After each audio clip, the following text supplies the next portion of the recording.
네, 우리 성경 구절 보겠습니다. 마태복음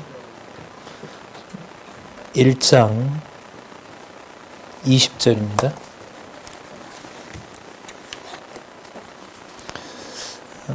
마태복음 1장 20절 제가 읽겠습니다.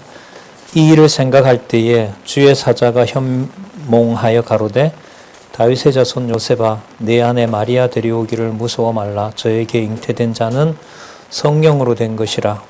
아들을 낳으리니 이름을 예수라 하라. 이는 그가 자기 백성을 저희 죄에서 구원할 자이심이라 하니라. 이 모든 일에 된 것은 주께서 선지자로 하신 말씀을 이루려 하심이니 가라사대 보라 처녀가 잉태하여 아들을 낳을 것이요 그 이름은 임마누엘이라 하리라 하셨으니 이를 번역한즉 하나님이 우리와 함께 계시다 함이라. 예, 오늘 우리가 바르트의 이 죄론을 살펴보는데 아마 가장 많이 나오는 단어가 바로 이 임마누엘일 겁니다. 이 임마누엘을 통해서 우리가 보통 하나님과 인간이 맺었던 언약, 물론 바르트에게서 언약은 이제 계약으로 제가 다들 원전을 계약으로 번역해서 계약 개념을 쓰고 있는데 창세전 계약 여기서 이제 출발을 합니다. 그리고 그 개념을 임마누엘 하나님이 우리와 함께 계신다 이걸 이제 그리스도의 명칭 이름과 지금 본문은 연관을 시켰고 그러면 하나님께서 우리와 함께 성도들과도 함께 하신다는 거죠. 그러면 그 근거가 어디에 있냐? 창세전 하나님의 은혜 언약에 있다는 겁니다. 그리고 그 은혜가 은혜 되도록 하나님은 죄를 섭리하신다. 이게 이제 바르트의 화해론의 구조입니다. 이제 뭐 상세한 부분까지 우리가 읽다 보니까 전체 흐름을 여러분들이 좀 놓치실 수가 있는데 그래도 책의 흐름은 여러분들이 좀 아시는 게 도움이 될 것 같아서 11페이지 가시면 목차 한번 간단하게 보고요. 오늘 60페이지부터 살펴보도록 하겠습니다. 60페이지에 이제 지난 시간에 우리 도표 봤죠? 그 도표를 앞으로 이제 한 두 번만 설명을 하면 이 책은 뭐 절반 이상 이제 제 의도가 무엇인지 설명을 드릴 수 있는 거니까요. 그 11페이지에 보시면 그 2장에 죄론과 화해론 구조가 나오죠. 예, 지금 이 부분 하고 있어요. 예, 그리고 넘겨보시면 3장에 그리스도 삼중직 전개의 죄론입니다. 그러니까 기독론을 창세전 은혜 언약의 근거를 두고 자 구성을 합니다. 그리고 우리가 지난 시간에 살펴본 대로 기독론 다음에 뭐가 나왔죠? 기독론 다음에 기억 안 나세요? 예. 여러분들 보고 이 책을 뭐 예습 복습하라고 제가 말할 수는 없고 89페이지에 보시면 요거는 요 페이지는 표시를 해두세요. 어쨌든 강의에 있어서 여러분들에게 이 바르트를 이해하도록 말씀드리는 아주 중요한 부분이니까요. 뭐 핵심이에요, 이 사람. 89페이지에 보시면 그리스도론 다음에 뭐가 나오죠? 그렇죠. 그리고 죄론 다음에 구원론, 그 다음에 성령론은 곧 교회론이에요. 그리고 개인신앙론 이렇게 나오거든요. 종말론은 못 쓰고 죽었어요. 바르트의 종말론이 없어요. 칼빈도 여러분 주석이 다 있는데 계시록이 없죠. 요한계시록 주석을 못했습니다. 성경 전체의 어떤 통일성 있는 주석을 못했죠. 그걸 좀 더 풀어놓은 게 여러분 90페이지, 91페이지입니다. 이 91페이지는 다음에 이제 설명을 좀 하도록 하겠습니다. 오늘 이제 본문에 있는 내용을 조금 살펴본 다음에 그래서 오늘은 다시 12페이지로 와서 다시 말씀드릴게요. 그리스도의 삼중직 전개 지난번에 말씀을 드렸고요. 조금 4장 단계적 죄론의 함의와 한계 죄론을 기독론 다음에 그리스도론 다음에 두는 것에 의의가 어디 있느냐 그리고 그 한계가 뭐냐 한계는 여러 번 말씀을 드렸어요. 한계는 삼중직만 기독론으로 봤다는 거예요. 그러나 마태, 마가, 누가, 요한복음의 논리는 직임 그 다음 신분 그 다음 사역 그 다음 본성 그 구조를 반드시 따라가야 된다는 거죠. 바르트가 이걸 손을 못 댔다는 거예요. 왜냐하면 마태, 마가, 누가를 섞어 놓은 공관복음을 가지고 예수님 기독론을 정립했기 때문에 서양 모든 신학이 그걸로 기독론을 전개하거든요. 칼빈부터 그랬기 때문에 그래서 이걸 그대로 성경의 논리 그 구조대로 그대로 따라간 것이 성경신학이다. 이제 이렇게 말씀드립니다. 그리고 13페이지 제5장 박용기의 신론 중심의 기독론과 그러니까 마태, 마가, 누가, 요한 그 순서대로 그 다음에 거기에 죄로는 바로 율법과 죄 그리고 은혜라는 그 세 가지 개념을 통해서 관계가 된다. 그런데 여러분 그 율법과 죄 그리고 은혜에도 보면 율법 그 다음에 뭐가 나오죠? 죄가 나오죠. 그 다음에 또 뭐가 나오죠? 은혜 이렇게 나오잖아요. 근데 사실 내용은 이렇게 되지만은 시간적 순서로 보면 하나님께서 은혜를 주시고 그 다음에 뭐합니까? 인간을 죄 가운데 넣죠. 그리고 죄 가운데 넣으면서 죄를 제대하게 하기 위해서 뭘 사용하시죠? 율법을 사용하죠. 성경신학이 이렇게 되어 있잖아요. 그러니까 성경신학에서도 은혜와 무엇은 바로 붙어 있어요. 죄가 붙어 있죠. 그러니까 그리스도와 맺은 영원한 언약이 기독론의 핵심이거든요. 그 기독론 다음에 바로 뭐가 따라 나와요? 이 바르트에게도 아까 도표에 보시는 것처럼 죄론이 나오죠. 거기서 제가 이제 이거 뭔가 선을 그어야 된다. 그리고 그렇지 않으면은 바르트의 언약 개념이 창세전부터 시작이 되기 때문에 별 차이가 없는 그런 신학이 아닌가? 이거 해명해야 되잖아요. 되게 궁금했고 시간이 꽤 오래 걸리었지만은 어쨌든 말년에 이 사람 주장이 거의 완성된 책이 마치 또 번역도 되고 해서 제가 이제 논문을 쓰게 됐고 많이 자유로워졌고요. 다시 성경의 권위로 돌아오는 그런 계기가 됐습니다. 자, 이런 내용들이 바르트에게 창세전 하나님의 은혜 언약과 죄 그리고 아까 말씀드렸던 임마누엘 이게 어떻게 관계되는지 오늘 잠시 또 볼게요. 60페이지에 보시면 60페이지의 두 번째 단락 첫 번째 줄 한번 볼게요. 인간의 상상과 추측, 판단과 선택의 여지를 불허하는 화해 사역에서 바르트는 그리스도가 죄인이 된 사건을 칭의론 앞에 배치한다. 이 도표 설명인 거예요. 자, 화해 사역에서는 그리스도가 죄인 된 사건 이게 바로 이 칭의론의 조건이 되는 거죠. 그럼 여러분 이 말에도 보면 그리스도가 죄인 되신다라는 게 우리를 의롭다고 하는 것에 뭐가 된다는 거죠? 근거가 된다는 거죠. 그러니까 인간의 칭의는 반드시 예수 그리스도가 무슨 문제를 해결해 줘야 돼요? 예, 죄 문제. 죄를 그리스도가 죄가 있기 때문에 죄에 대한 심판을 받으셨나요? 아니죠. 오늘 우리 어쨌든 본문이 나왔는데 고린도후서 5장에 보시면 하나님께서 전혀 죄와 관계없는 그리스도에게 죄를 어떻게 했다? 예, 뭐 어떻게 하셨다고? 죄로 여기셨다 그랬죠. 예, 죄로 여기셨고 이 원문에 보면 창조하다예요. 예, 창조하다. 그러니까 전혀 상관이 없는 그리스도에게 그냥 죄에 대한 심판을 받게 하신 거예요. 예, 이 사건 이해가 안 되거든요. 근데 사실 이게 이해가 안 되는 게 바르트의 이 주장을 봐도 여러분 창세전 말을 하는데 창세전 하나님이 그리스도 안에서 베푸셨다는 그 은혜가 무엇인지 감이 잡힐까요? 예, 이거 쉬운 얘기가 아니거든요. 그러니까 바르트는 근데 자기 신학의 이 결론 후반에 이 화해론을 구성하면서 화해론은 계약론입니다. 화해론은 계약론이에요. 그러니까 하나님께서 창세전에 그리스도 안에서 인간을 어떻게 무슨 근거로 자기 백성 삼았느냐. 그런데 삼아놓고 왜 세상에 만들면서 죄가 있느냐. 그건 바르트에게도 어떻게 보면 선명해요. 창세전 은혜가 은혜되기 위해서 이 지상에 하나님이 뭘 섭리했다? 죄를 섭리했다. 이렇게 되는 겁니다. 너무 유사하잖아요. 성경신학에서 말하는. 그리고 성경 본문에도 이게 나오고. 그럼 도대체 어디서부터 뭐가 잘못된 거지? 그리고 근거는 반드시 개혁신학자들의 주장과 특히 칼빈을 인용하고 결정적인 근거는 성경에서 제시하고 반박하기가 힘든 거예요.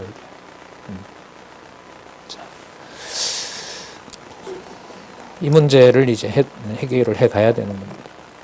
60페이지 그 바르트 인용을 한번 보도록 하겠습니다. 제일 밑에 줄에 보시면 그리스도께서 그 중간에 그 대시 빼고요. 자, 그리스도께서 우리의 위치로 그리고 우리의 위상 속으로 들어오심으로 그리고 우리의 상황이 그분 자신의 상황이 되게 하심으로 그래서 죄인인 우리와 연대하심으로 예수 그리스도가 이러한 죄인인 우리의 장소와 상태를 불가능하게 만들었다.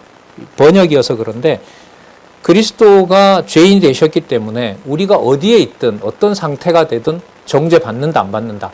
받지 않는다는 거예요. 이게 예수 그리스도가 이러한 죄인인 우리의 장소와 상태를 불가능하게 그러니까 죄인이 불가능하게 했다라는 말이니까 우리를 뭘로 만들었다? 의인 만들었다 이거예요. 자, 그런 사실들이 여러분 61페이지에 쭉 나타나는데 그 주로 이 사람이 직접 얘기했던 부분을 중심으로 한번 볼게요. 그 인용 밑에 길이 단락 첫 번째 단락인데 중간쯤에 보시면 일곱 번째 줄에 보면 자, 이렇게 신묘하게 계시 차원을 바르트는 이렇게 정리한다. 그곳은 자, 그리스도가 천한 자리에 죄의 심판을 여러분 당한 걸까요? 죄를 심판하신 걸까요? 그리스도가. 근데 분명히 죄의 몸을 입으셨잖아요. 그리고 죄로 여기셨다고 나왔잖아요. 그런데 그러면 예수님이 죄한테 지신다는 얘기 아니에요. 그러면 그리스도는 왕권을 가진 왕이 될 수가 없어요. 그러면 십자가에 죽으시는 게 우리를 위해서는 그의 몸이 뭐가 되지만 죄로 입으셨지만 죄의 권세에 대해서는 그리스도가 죄를 뭐 하셔야 돼요? 이기셔야 돼요. 그러면 무슨 주가 되셔야 되냐면 심판주가 되셔야 되는 거예요. 근데 이게 쉽게 납득이 될까요? 안 될까요? 안 되는 문제들이에요. 이걸 어쨌든 이 사람은 체계를 만든 거예요. 그 체계가 뭐냐면 그리스도가 창세전에 은혜로 확정했고 그리고 이 지상에 어느 누구도 해결할 수 없고 쉽게 접근할 수 없는 죄라는 문제를 바로 기독론 다음에다가 넣은 거예요. 전통신학은 인간이 범죄했기 때문에 누가 와요? 그리스도가 오죠. 그래서 죄론 다음에 뭐가 오냐면 기독론이 와요. 바르트는 이걸 바꿔버린 거예요. 기독론 다음에 뭐가 오는 걸로? 죄가 오는 걸로. 자, 그런 표현이 여기에 이제 담겨 있는데요. 한번 보세요. 그것은 하나님께서 기뻐하시기에 받아들여질만 하고 하나님에 의해서 이미 받아들여진 성실한 계약 파트너의 자리와 상태다. 이거 번역인데 한마디로 말하면 인간이 죄에 의해서 심판받아야 되는데 그리스도가 십자가에 당하신 그 자리는 패배를 한 것이 아니라 죄의 권세 아래 묶여있던 인간을 뭐 해준 거다? 풀어주는 사건이다. 해방시켜주는 사건이다. 따라서 그분은 십자가에서 뭐 하지 않았다? 패배하지 않았다. 그래서 바르트가 죄론을 전개하면서 초반에 강조하는 부분이 바로 뭐냐 하면 그리스도가 십자가를 통해서 죄를 심판했다라는 점에 초점을 맞춥니다. 그래서 그리스도가 우리를 위해서 구원받았다. 이른바 이걸 여러분 구속사라 그러거든요. 구원 중심의 신학을 바르트가 머물까요? 인간 중심적인 걸 넘어서기 위해서 이 부분을 뛰어넘으려고 할까요? 뛰어넘으려고 해요. 구속사 중심이 아니에요, 이 사람이. 이 신학자가. 창세전 은혜계약 계시 사건으로 그리스도를 얘기합니다. 계시라는 말이 너무 많이 나와요. 그리고 그 계시는 창세전 은혜 언약에다가 근거를 둬요. 자, 또 볼게요. 이 자리의 정당성은, 자리라는 말은 뭐냐면요, 이게 여러분, 제가 지금 여러분들과 같이 오늘 이 시간에 여기 있잖아요. 시간은 지금이고요. 공간은 여기인 거고요. 그 다음에 상태는 어때요? 여러분 지금 이 상태에 육신적으로 보면 다 같아요? 달라요? 다르잖아요. 딱 다르잖아요. 근데 우리를 하나로 우리는 묶어주고 있는 대원리가 있다고 보는 거죠. 누구죠? 그분이? 그리스도가 이 시간을 지배하고 있고 그리스도가 이 말씀을 보게 하고 있고 그게 여러분들 뭐냐면 우리가 처해 있는 인간적 정황이 아니고 성도로서 여러분들과 제가 가진 정황인 거예요. 이 상태인 거예요. 이 시간, 공간, 하지만 이 몸을 가졌지만 우리 모두가 함께 엮어주는 그리스도가 통치하는 상황. 이걸 한마디로 헬라어로 뭐라고 부르냐면 토포스라고 그래요. 토포스. 몰라도 돼요. 그냥 정황이라고 아시면 돼요. 정황은 정해진 시간이 있고 공간이 있고 상태를 각자 분리가 되면 여러분들과 제가 함께 할 수가 없잖아요. 그럼 이 시간에 여러분들과 저를 하나로 묶어주는 원리를 저에게서 찾을 수 있을까요? 여러분들에게 찾을 수 있을까요? 누구를 근본으로 해서? 그리스도를. 이렇게 말할 때 이걸 토포스라고 그래요. 이걸 뭐라 부르냐면 여러분 수학 잘 하시는 분들 계실 텐데 수학에 보면 이걸 위상학이라 그럽니다. 위상학. 위상학이라는 게 어떤 좌표에 그 주변 것들이 어떻게 연관되어 있는지에 따라 그게 결정이 되거든요. 자, 어떤 그걸 토포스라고 그래요. 자, 이 자리의 정당성은 그 상황이 여기 나오죠. 그리스도의 존재, 곧 예수 그리스도 안에 현존하고 행동하시는 거기에 누가 행동하신다는 거예요? 여러분 그리스도가 우리의 머리가 되신다는 것은 지금 이 현재 상황을 통해서 누가 영광 받으시는 거죠? 하나님이 영광 받으시는 거죠. 아들로서는 아버지께 영광을 드리는 자리가 된단 말이죠. 이게 지금 그 얘기라고 보시면 돼요. 자, 그 다음 보시면 하나님의 고유한 자리와 상태라는 사실에 의존한다. 누구의 고유한 자리라고요? 그러면 여러분 무슨 사건이 돼요? 이 토포스가 지금 여기에 이렇게 그리스도가 하나로 연결하는 지금 이 토포스라는 이 정황은 누가 계신 자리가 된다? 하나님의 고유한 자리라는 거예요. 맞아요? 안 맞아요? 너무 맞아서 동의하기 싫으세요? 제가 그럼 얼마나 당황했겠어요. 이 개념은 맞다. 그냥 무조건 받아들이면 되나? 아니요. 끝까지 읽어야 돼요. 끝까지 읽고 부분 봐서는 답이 안 나와요. 극복을 못해요. 체계를 봐야 되고 전체를 봐야 돼요. 전체를 봐야 돼요. 제가 어제 가까이 여기 분당 무슨 우리 교회인가요? 큰 건물 서영역 옆에 가까운 데 있어서 어제 이제 학회에 참석했는데 어제 한 9편 정도 신학 논문이 발표가 됐거든요. 조직신학, 성경신학, 실천신학, 그 다음에 선교학, 기독교 교육 이런 게 쭉 나타났는데 요즘 성경신학의 여러분 특징이 뭐냐면 어제 그 논문들이 좀 흥미로웠는데 사무엘 하에 나타난 다윗의 사건과 역대기에도 보면 사무엘 다윗 사건이 나타나거든요. 역대기하. 그죠? 그리고 사무엘 하. 거기 사건이 나타나요. 그 본문들의 사건의 상황이 똑같아요. 그런데 왜 다르게 기록했지? 이게 이제 접근이고요. 그 다음에 야고보서 한 구절을 설명하기 위해서 야고보서 5장 12절을 한 구절을 설명하기 위해서 신학자가 야고보서 1장에서부터 마지막 구절을 전체 다 구절을 먼저 짜고 5장 12절을 접근해요. 상당히 치밀하게 하더라고요. 그러니까 지금 흐름이 성경을 하나님의 말씀으로 지키고자 하는 신학자들과 성경학자들, 저희 신학자들도 그렇고요. 보수주의 이 사람들은 과거에 어떤 총신이다, 무슨 합동이다, 통합이다. 그 노선들을 이 사람들이 이렇게 받아들이질 않아요. 이걸 넘어서려고 그래요. 넘어서려고. 고신이다, 취직이야, 고신돼 있고, 합동에 있고, 통합이 있고, 이렇게 하지만 전체 흐름을 보니까 50대 후반, 저 나이 이상에 있는 분들은 자기들이 속한 교단을 이렇게 지향하는데요. 나머지 분들은 그렇지 않는 분들이 많아요. 근데 흐름은 뭐냐면 성경 한 구절의 해석은 칼빈을 따라가야 된다, 누구를 따라가야 된다가 아니라 뭐예요?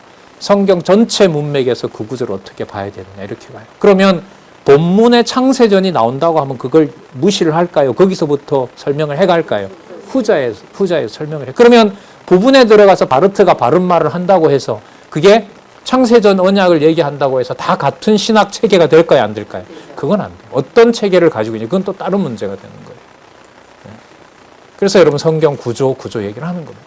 그걸 또 들어서만 되는 게 아니고 확인해야 되는 일은 필수적인 겁니다. 이게 누구를 만나서 어떤 논의를 하든 간에 마찬가지가 되는 겁니다. 자, 넘겨보실까요? 62페이지에 보시면 62페이지에 창조주의 주권적 은총 이렇게 나오는데 그 위에 단락으로 가시면은 저 제일 위에 줄부터 한번 볼게요. 62페이지 첫 번째 줄 그 인용 부분 볼게요. 은혜 계약의 확정과 함께 비로소 죄의 실상이 폭로된다. 바르트 얘기입니다. 화해 뒤편의 공간은 말하자면 바닥이 없으며 공허한 허공이고 발 디딜 곳이 없는 곳이다. 무엇 뒤편의 공간이라고 말해요? 화해 뒤편이죠. 이게 뭐냐면 그리스도가 확정하신 은혜 언약 뒤편에 있는 공간이라는 거예요. 왜 뒤편에 있는 공간을 말을 쓰냐 하면 이 지상에 그리스도가 모든 죄를 해결했다는데 이 지상에는 엄연히 뭐가 존재해요? 죄가 존재하잖아요. 그럼 그 죄가 지금 이기고 있는 거죠. 아담 때부터 피조 만물을 지배해서 지금도 사단이 지배하고 있잖아요. 교회를 박멸할 만큼 잔인하게. 맞죠? 그리고 장차 그리스도가 오실 때 모든 죄를 심판하잖아요. 그러나 현재 시간의 과정으로 보면 그리스도가 말씀하신 어떤 평화와 사랑, 그것보다가 누구의 권세가 훨씬 더 강하게 보여요? 사단의 권세가 강하게 보이거든요. 이게 여러분 많은 고민이 될까요? 안 될까요? 엄청 되는 거예요. 여러분 이게 신학자들의 죄론의 고민인 거예요. 이게 성경신학에서는 성경의 구조 문제로 해결이 안 되면 안 된다는 것이 성경신학의 의의라고 저는 생각을 하는 거예요. 자, 바르트도 이런 구조를 짜고자 했는데 어느 정도까지 설득력은 있었다는 거죠. 전통신학에 비해서. 전통신학이 인간이 죄졌고 하나님이 구원하셨다. 이 구조를 바르트는 벗어났다는 거죠. 자, 한번 볼게요. 화해 뒤편의 공간은 말하자면 바닥이 없으며 공허한 공간이며 발 디딜 곳이 없는 곳이다. 그러니까 그리스도의 화해 사역에서 죄가 승리를 하거나 득세할 수 있는 여지는 있다 없다? 없다. 그러면 지금 드러난 죄는 뭐냐 이거예요. 여러분 그리스도가 말씀하신 음부의 권세가 하나님의 교회를 뭐 할 수 없다? 이기지 못하리라고 하는 게 예수님 당시에만, 예수님 계실 때만 그럴까요? 지금도 그렇고 앞으로도 그럴까요? 지금도 음부의 권세가 교회를 먹으려고 그러는데 먹고 있어요? 안 먹고 있어요? 먹고 있어요? 아, 이견이 안 돼. 일치가 안 되잖아요. 장안중앙교회 교회 분리 사건을 천사가 했을까요? 사단이 했을까요? 하나님이 하셨어요? 하나님이 하셨어요? 예, 악한 마음은 누구한테 맡긴 거예요? 사단에게 맡긴 거죠. 예. 그럼 사단에게 맡겼을 때 하나님의 교회가 분리가 됐으면 하나님의 교회의 화해는 없어진 건가요? 아니에요? 와, 믿음 좋으시네요. 그러니까 이 바르트 강의가 이 성경신학, 뭐 제가 여기 있어서가 아니라 바르트의 이 화해신학이라는 것을 죄 문제를 풀어나가는데 이 성경신학을 공부하신 이제 여러분들에게는 아주 묘한 기류를 만들어 준다고 저는 봐요. 그러니까 은혜라는 말이 안 나오면 안 되는데 은혜가 계속 나오지만 성경 전체의 그 구조의 통일성을 보는 것과는 직결된다. 다른 문제가 될 수 있다. 다른 문제가 될 수 있어요. 마태, 마가, 누가를 섞어도 은혜 계약은 은혜 계약이 됩니다. 그런데 그게 서구 신학의 전통 신학의 한계이고 거기까지였다는 거죠. 1969년에 이 사람이 죽었잖아요. 자, 볼게요. 어디로 오시냐 하면 62페이지, 지금까지 여러분들하고 얘기했던 걸 이 사람이 어떻게 얘기하나 보세요. 62페이지 창조주의 주권 권능 위로 하나, 둘, 셋, 넷, 다섯, 여섯 번째 줄에 보세요.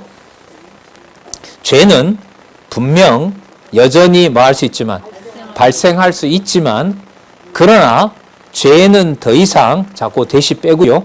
유효하지도 않고 또 지불될 필요도 없다. 무슨 뜻이냐면 대속을 예수님이 다시 하러 이 세상에 오셔야 되나요? 예수님께서 모든 걸 다 지불하셨나요? 다 지불하셨죠. 그러니까 죄가 설칠 수도 없을 만큼 유효하고 그 다음에 지불할 필요도 없는 거예요. 그럼 예수님이 뭘 다 하신 거죠?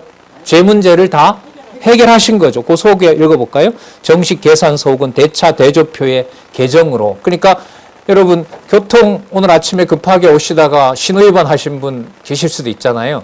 거기에 대해서 얼마를 내야 되죠? 벌칙도 얼마를 받아야 되고. 그러면 범죄한 것에 대해서 건건마다 뭐가 있어요? 범칙금이라는 게 있잖아요. 그죠? 죄의 목록이 있잖아요. 그러면 율법은 죄는 어떻게 하냐면 너 죄 졌으니까 너 이거 심판받아야 돼. 너 죄 졌으니까 너 심판받아야 돼. 요렇게 연결이 되게 되면 지금도 범죄하는 것에 대해서 계속 누가 그 죄를 정죄할 수밖에 없어요? 사단이 정죄할 수밖에 없잖아요. 왜? 실제적으로 범죄하고 있기 때문에. 그런데 그 상황이 뭐 해됐다? 근본적으로 해결됐다는 거예요. 그러면 현실적인 죄를 인정한다는 거예요? 안 한다는 거예요? 바르트가. 근데 여러분 분명히 여기 보면 죄는 분명히 여전히 뭐 할 수 있지만 발생할 수 있지만 이렇게 나오잖아요. 그러니까 현재 죄가 존재한다는 것을 바르트가 부정하는 게 아니에요. 바르트의 기발한 이 아이디어는 뭐냐면 그 죄가 이 지상에 만연하는 만큼, 만연하는 확대가 더 증가하는 만큼 그리스도의 심판이 약화되는 것이 아니라 그리스도의 심판도 뭐 된다? 더 강하다. 이런 말을 해요. 죄가 더한 곳에 뭐라 그러죠? 단지 그런 차원이 아니고요. 그리스도가 십자가에서 처참하게 죽으면 죽을수록 그리스도의 신성의 심판의 주권은 흔들림이 있다 없다? 없다. 더 분명하게 드러난다. 이 말을 바르트가 합니다. 그렇다 보니 무엇 자신 있게 다룰 수 있는 논리적 근거를 확보해요? 죄 문제로. 여러분 이 사람이 어떤 시기에 있었냐면 유대인 600만이 죽는 때 살았던 사람이거든요. 1차 세계대전 때 독일이 전쟁 일으켜서 죽은 사람이 3천만 명입니다. 2차 세계대전 때 칼 바르트가 있었던 그 유럽에 결국 쫓겨나서 스위스로 왔지만은 유대인만 600만 죽었습니다. 한 5천만 명 사상자가 났잖아요. 2차 세계대전 때. 여러분 그 상황에서 죄가 득세하는 만큼 그리스도의 심판이 뭐하다? 위대하다라는 말을 여러분 인간적으로 할 수 있겠습니까? 없어요. 그래서 이 사람이 성경을 읽지 않을 수 없게 만들었다고 봐요, 저는. 이 사람은 옹호하고 싶은 생각은 없고요. 근데 이 사람의 이 화해론, 계약론, 은혜 계약, 이걸 집필하는 과정에 보면 몇 차례 말씀드렸지만 끝날 때마다 일단 성경을 그냥 전체를 읽어 나가는 거. 그리고 마지막에 끝까지 죽는 날까지 그 칼빈의 세미나를 죽는 날까지 하다가 간 사람이. 그러니까 성경 읽고 전통 개혁 신학의 그 길을 따라가고자 했던 이렇게 이 사람의 여정이 끝나버리거든요. 이 문제가 무슨 문제하고 관계가 되느냐? 죄 문제를 어떻게 처리해 가느냐? 죄 문제를. 자, 62페이지 한번 볼게요. 62페이지에 보면 이제 63페이지에 가서 볼게요. 한 개념을 또 하나 소개할게요. 자, 여러분 창세전에 하나님께서 그리스도 안에서 저희들을 택할 때 하나님께서 맺으신 그 언약이 반드시 우리를 위해서 의무적으로 반드시 성취해 주셔야 돼요. 말이 이상하죠. 하나님에게 의무라는 말을 넣느냐. 예. 근데 하나님은 반드시 언약한 대로 성취해 주시죠. 성경신학에서. 맞죠? 반드시 성취해 준다는 거하고 필연적인 의무다라는 거하고 차이가 있을까요? 없을까요? 야, 너 반드시 요거 해야만 돼. 그 말은 반드시 그거 뭐 해야 된다는 거죠? 반드시 해야 된다는 거죠. 반드시. 아니면 다르게 말해볼게요. 이거 엄마가 반드시 해줄게. 이 말은 뭐 하는 일이 있더라도, 내가 죽더라도, 무슨 일이 있더라도 내가 이거 해줄게. 엄마의 약속이죠. 그죠? 굳건한 약속 아니에요? 그거하고 자식 입장에서 봤을 때 엄마는 저희를 반드시 해야 될 의무가 있어. 이거하고 여러분 차이가 있을까요? 없을까요? 있어요? 무슨 차이가 있어요?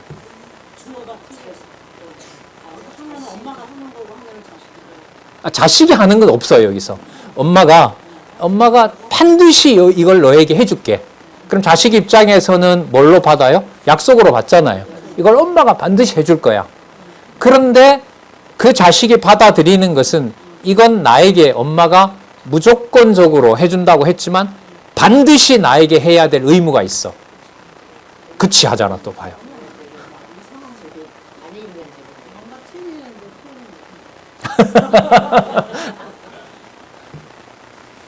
자식 입장에서 저거 엄마가 반드시 해줘야 될 의무가 있다.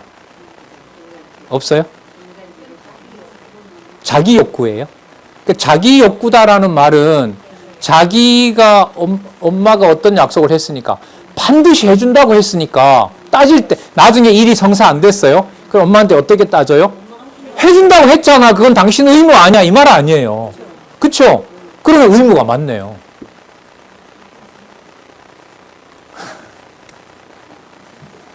이런 게 여러분 뭐냐면 이게 조직신학에서 이런 논의를 하는 거예요. 네. 여러분 창세전에 하나님이 그리스도 안에서 맺은 언약을 하나님이 위반하면 하나님의 신실성은 어떻게 됩니까? 없어지죠. 그럼 하나님은 여기서 반드시 창세전에 언약한 대로 뭐 해야 됩니까? 이루어 주셔야 되죠. 그리스도를 통해서. 자, 그럼 그리스도를 통하여 반드시 이룬다라는 말에 하나님은 인간에 대한 구속에 대한 의무를 가지시는 거예요. 맞아요?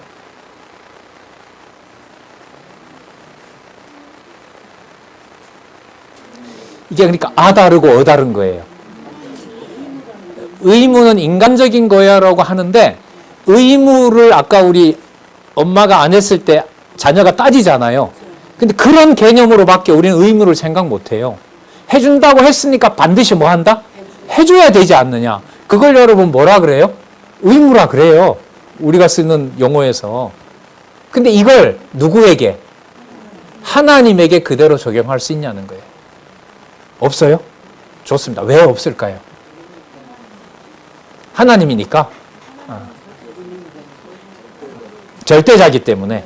그럼 절대자는 어떤 분이신 거죠? 절대라는 말은 언약했는데 언약 안 해줘도 된다는 의미인가요? 그러면 주권자다? 그 절대 주권자예요. 그럼 절대 주권자는 본인 하고 싶은 대로 하는 분이잖아요. 그러면 약속했다가 안 해도 이루지 않아도 되는 거잖아요. 진실하는 분이에요. 속성이 다 나오게 돼요. 이렇게 되면 이제. 여러분 이게 그냥 웃자고 하는 얘기가 아니라 아까 보세요. 성경에서 하나님 속성 얘기할 때 한 가지예요. 성경 구조로 보면 5가지예요. 5가지죠. 그게 여러분 같이 물려 돌아가요. 바르트가 이 부분을 반짝반짝반짝 보는 거예요. 왜? 그 관련된 뭐가 있어요? 구절들이 나오니까. 주권성 얘기합니다. 이 사람이 은혜 언약을 얘기하면서 가장 강조 많이 하는 것 중에 하나가 주권성이에요. 주권성이에요. 신실성 얘기합니다. 그 구조대로는 물론 얘기를 안 합니다. 예. 자, 63페이지 두 번째 단락. 아까 우리 읽었던 구절이기도 한데 삼위 하나님의 자유에 근거하여 바르트가 우선 강조하려는 신적 사역, 하나님의 사역은 하나님이 우리와 함께 하신다. 즉 임마누엘이다. 여러분 하나님이 우리와 함께 하신다는 것을 바르트는 어디에서 가져오냐 하면 여러분 창세전 하나님의 언약이 아버지와 아들과 성령이 뭐합니까? 따로따로 존재합니까? 하나로 역사합니까? 어쨌든 뭐 표현상 그렇습니다. 한 분으로 역사하는 거죠. 영원한 하나님의 언약은 성부만의 언약이 아닌 거잖아요. 그죠? 영존하시는 하나님이 창세전에 확정해 놓으신 거예요. 자, 그러면 그게 무엇의 근거가 되냐 하면 성령으로 잉태하신 그리스도의 이름을 아까 이사야서에서 뭐라 약속하셨죠? 임마누엘, 하나님이 우리와 함께 계신다. 그 말의 근거를 바르트는 창세전 삼위 하나님의 사역과 연관을 시킵니다. 제가 이제 놀라운 얘기가 나오는데, 그리고 아까 우리 절대 얘기가 나왔는데 이 개념이 여기에 이제 저도 그렇게 이해를 했어요. 자, 한번 볼게요. 밑에서부터 세 번째 줄. 하나님께서 우리 인간들과 함께 하신다는 사건은 하나님의 절대 자유가 초월성과 내재성의 통일을 통해 실현된 신적 거룩함과 신비함을 극대화한다. 이게 무슨 뜻이냐면 그리스도가 십자가에 죽으시는 사건은 구체적으로 이 땅에서 일어난 일이죠. 분명히 육신으로 보면 죽으셨죠. 하지만 신성으로 보면 죄의 권세를 뭐 한 거죠? 이기신 거잖아요. 부활해서 이기신 겁니까? 죽으실 때도 이기시는 겁니까? 죽으실 때도 이기시는 거잖아요. 여러분, 이 사건이 그러니까 죄에 패배당한 것처럼 보이지만 그 본질로 보면 죄를 이긴 사건입니다. 그걸 이 바르트는 어떤 개념을 가져오냐 하면 절대 자유라는 개념을 가져와요. 그리고 그 절대 자유 속에 여기 보면 뭐와 뭐가 통일을 이룬다 그러죠? 초월성과 뭐가? 내재성이 통일을 이룬다는 거예요. 여러분, 영혼이란 무엇인가, 거룩이란 무엇인가, 98년도에 그 우리 박용기 목사님 그 소고가 나왔을 때 뭐 굉장히 뜨거웠었죠. 내재적 조홀. 제가 여기 2009년에 왔을 때도 막 그거 가지고 내가 논문 썼으니까 그 심사를 좀 줘보고 어떤 집사님 해달래요. 내가 내재적 초월을 논문을 써왔는데 이걸 내가 연구원에 제출하고 내가 연구원이 되려고 하고 이제 장로도 돼야 되는데 이걸 저보고 심사를 해달라는 거예요. 다짜고짜. 제가 좀 날짜를 어겼더니까 그 다음 주에 와서 막 혼을 내는 거예요. 내가 해달랐으면 해줘야지 말이지. 왜 이렇게. 근데 그 내용이 뭐였냐 하면 이 내재적 초월이었어요. 그렇죠. 아마 뭔가 뭐 반짝 힌트를 얻으셨는지 어쨌든지 간에. 근데 여러분, 그 용어가 이 당시에 그때 이제 이 성경신학을 비판하는 사람들, 성경신학 그때 연구원이 있었잖아요. 로고스 신학 연구원. 그 목사님들이 여러 책 봤을 거 아니에요. 바르트를 읽다 보니까 뭔 말이 나와요? 내재적 초월, 이런 말이 나오는 거예요. 그래서 또 공격을 하기 시작했죠. 이것도 이미 있었던 거다. 여기 보세요. 초월성과 내재성이 뭐 한다? 통일을 이룬다. 내재적 초월이다. 여러분, 이게 개념으로만 논쟁을 한다면 해결이 될까요? 이 논쟁이 반드시 성경으로 돌아와서 성경에서 확증을 해줘야 될까요? 여러분, 성경신학의 가치가 거기에 있습니다. 성경의 논리적 통일성이 창세기부터 계시록이 없었으면 저는 바르트를 시작하지도 않았고, 시작했다면 바르트 안이 되었을 겁니다. 그 성경으로 돌아가는 계기를 하나님께서 어쨌든 바르트라는 이 신학을 무너지는 독일 교회에서 마지막으로 하나님께서 전 줬다고 보고요. 근데 바르트 붐은 독일에서 일어났을까요? 아니면 다른 대륙에서 더 일어났을까요? 다른 대륙에서 더 번창했어요. 어제 열어보니까 7월 달에 독일에서 바르트 학회가 열리고 미국의 프린스턴 대학교에서 동시에 한 달 간격으로 열리더라고요. 거의 뭐 비판할 게 없고 거의 찬양입니다. 바르트가. 지금 여러분 팬데믹 지나고 교회들이 잘 안 나오잖아요. 성도들이. 안 나오는 상황에서 성도들의 시공간을 초월한 연합이라는 게 중요하게 되겠죠. 그 가치를 확보해야 되잖아요.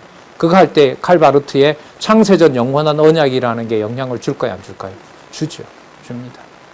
대안과 같이 이렇게 또 얘기를 할 거라고요. 틀림없이 이 사람에 대해서. 자, 하나님의 절대 자유와 초월성과 내재성의 통일을 통해 실현된 신적 거룩함과 신비함을 오히려 극단화한다. 그리고 여러분, 이 임마누엘을 바르트가, 이건 본문을 제가 요약을 한 건데요, 7단계로 설명을 합니다. 이렇기 때문에 임마누엘이고, 이러한 임마누엘이라면 이러한 임마누엘이고, 이러한 임마누엘이라면 이러한 임마누엘이고, 이러한 임마누엘이라면 이러한 임마누엘이고, 7단계로 임마누엘을 설명을 해갑니다. 그러면 여러분, 임마누엘을 설명하는 게 단지 우리와 함께 한다는 걸 얘기할까요? 창세전 아까 절대 자유가 나왔죠. 창세전 하나님의 은혜가 가지는 그 절대 자유를 얘기하기 위해서 그런 걸까요? 인간의 구원을 위한 걸까요?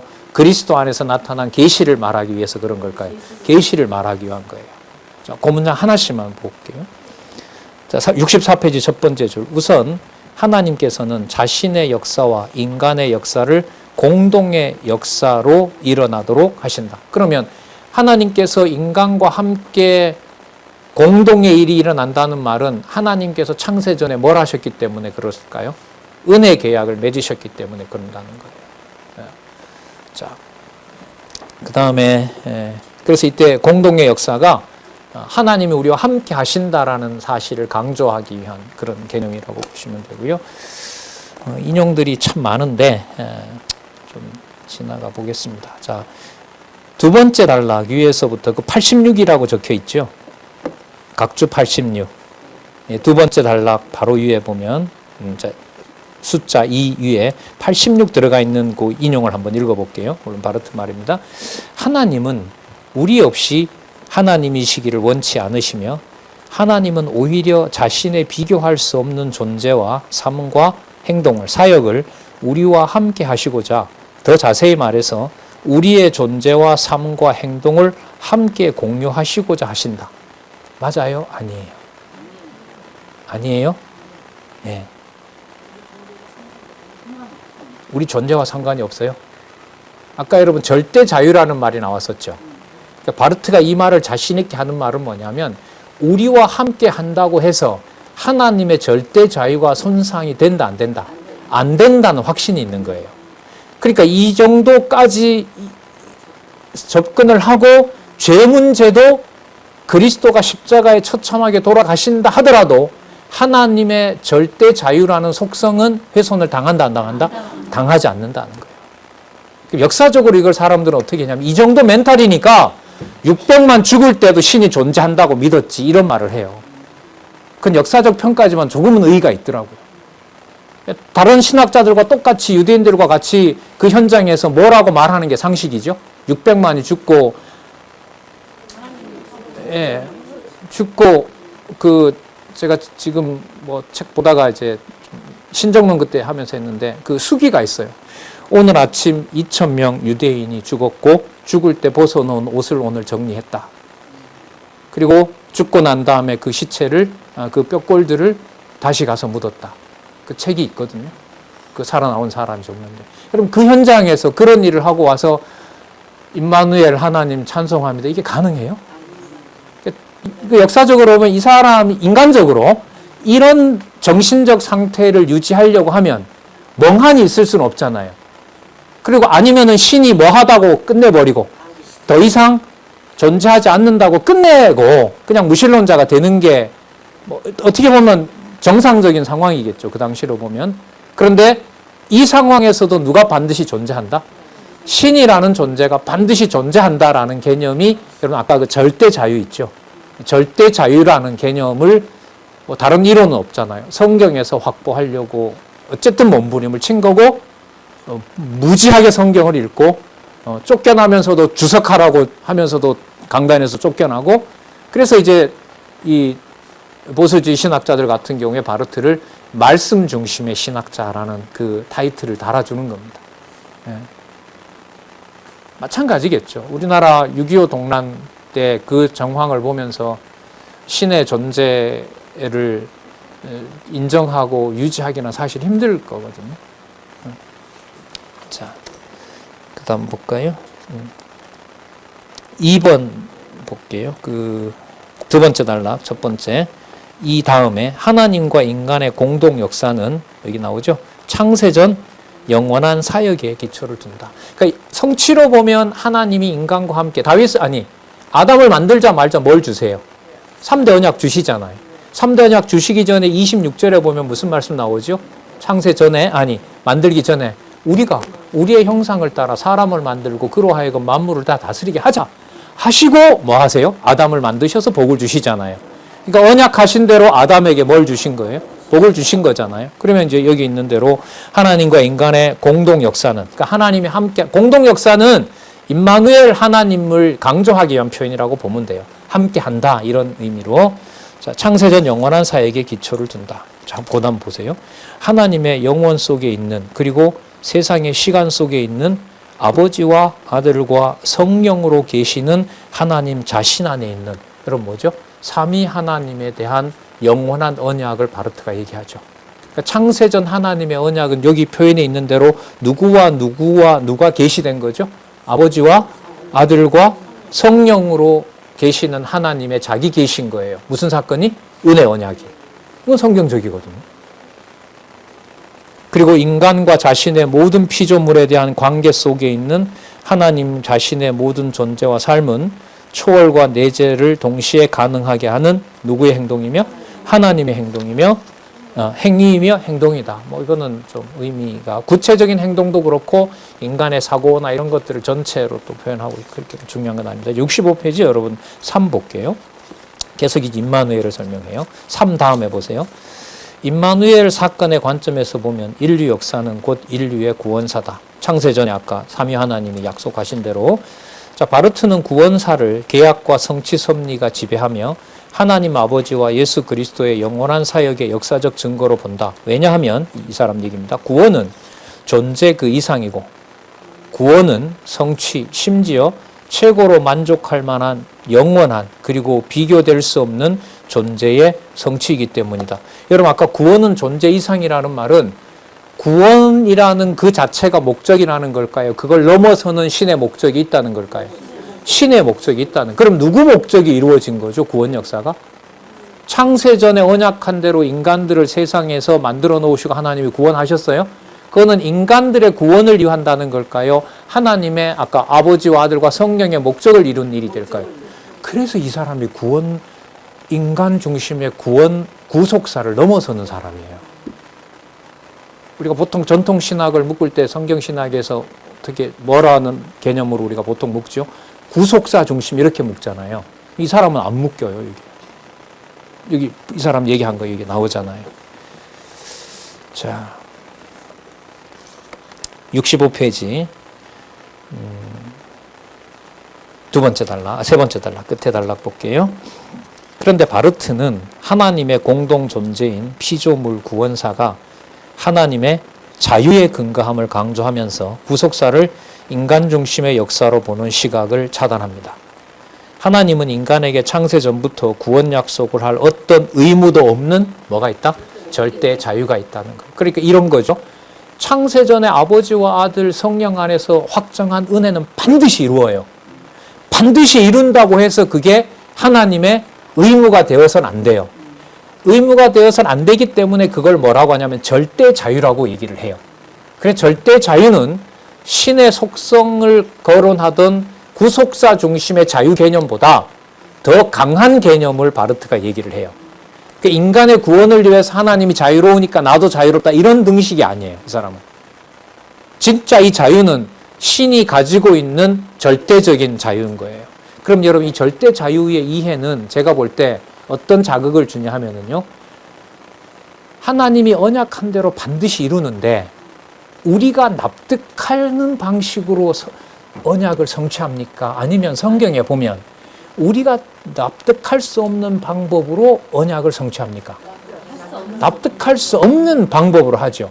예를 하나 들면 열흘 가면 되는 길을 몇 년을 돌려요? 40년을 돌리죠. 어느 누구도 그걸 상상하거나 그런 방법을 택할 인간이 있겠습니까? 없는 거죠. 그럼 여러분 이 절대 자유는 제가 볼 때 성경적 근거를 더 찾아봐야 되겠지만 이 사람이 그런 의도를 했는지 안 했는지는 모르지만 이 절대 자유는 어떤 암시를 주냐 하면 언약하고 성취를 언약한 대로 성취하시는데 그 이루는 방식을 하나님의 그걸 뭐라 그러죠? 하나님 자기 방식으로 이룬다는 걸 뭐라 그러죠? 주권성. 그리고 아까 절대 자유가 있었으니까 절대 뭐? 주권성. 절대 주권성을 이해하는데 자극을 줘요. 이 개념이. 여러분 이게 설명이 안 되면 관념이 돼요. 절대 자유, 신이 절대 자유지.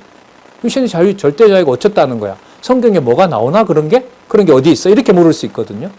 그런데 제가 봤을 때 절대 자유는 자, 첫 번째 창세전에 성부, 성자, 성령 하나님이 그리스도 안에서 우리를 하나님 백성 삼으신 거 이거 분명히 이루실 내용이잖아요. 이루시는데 의무는 아니에요. 의무는 아니지만 반드시 이루어 주세요. 그러면 반드시 이루어 주실 때 누구 방식대로 해요? 하나님 방법대로 해요. 그걸 절대 자유에 근거한 무슨 성? 절대 주권성을 얘기해요. 제가 이 절대 주권성 개념을 지난번 신정론 할 때 재해석으로 썼거든요. 바르트가 이 개념을 얘기했는지 아직 제가 못 찾았어요. 절대성은 나오는데 어딘가 찾아놨을 수도 있는데 제가 뭐 다 정리를 못해서 그럴 수도 있는 건데 뭐 다른 이유는 없더라고요. 난 바르트를 이렇게 본다. 그러니까 절대 자유이기 때문에 언약한 대로 이루는데 누구 방식대로 이룬다? 하나님의 방식대로. 그게 뭐예요? 절대 주권성이다. 근데 바르트가 이렇게 얼마나 봤는지 이건 또 제 다른 과제예요. 그건 이제 문헌으로 증명을 해야 되는 거기 때문에. 자, 66페이지. 하면서도 신기하네요. 여러분들이 진지하신 거 보니까.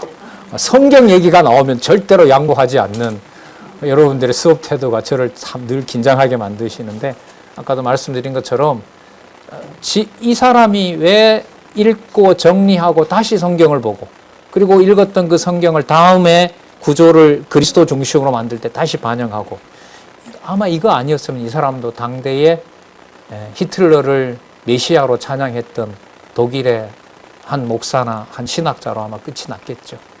그러나 서구 신학이 그래도 버텨주게 하고, 그래도 그리스도 중심 또 계시 신학으로 넘어오는데 나름의 역할을 역사적으로 보면 하지 않았나, 이런 생각이 이 원문을 보니까 좀 생각이 듭니다. 하지만 비판할 것은 분명히 남아있다는 거죠. 수고를 하셨습니다. 기도하겠습니다. 하나님 아버지, 이 성경을 하나님의 말씀을 두고 넘어지게도 하시고 때로는 세워주기도 하십니다. 많은 신학자들, 여러 신학 이론들을 보면서 더욱 진리의 말씀의 권위가 얼마나 절대적 권위를 갖는지 늘 지혜와 명철을 허락하여 주시옵소서. 함께하는 우리 동역자들과 지체들에게도 세상의 정보와 세상의 지식으로 인하여 혼돈함이 없도록 항상 진리의 말씀으로 안내를 받을 수 있도록 인도해 주시옵소서. 예수님의 이름으로 기도드렸습니다. 아멘.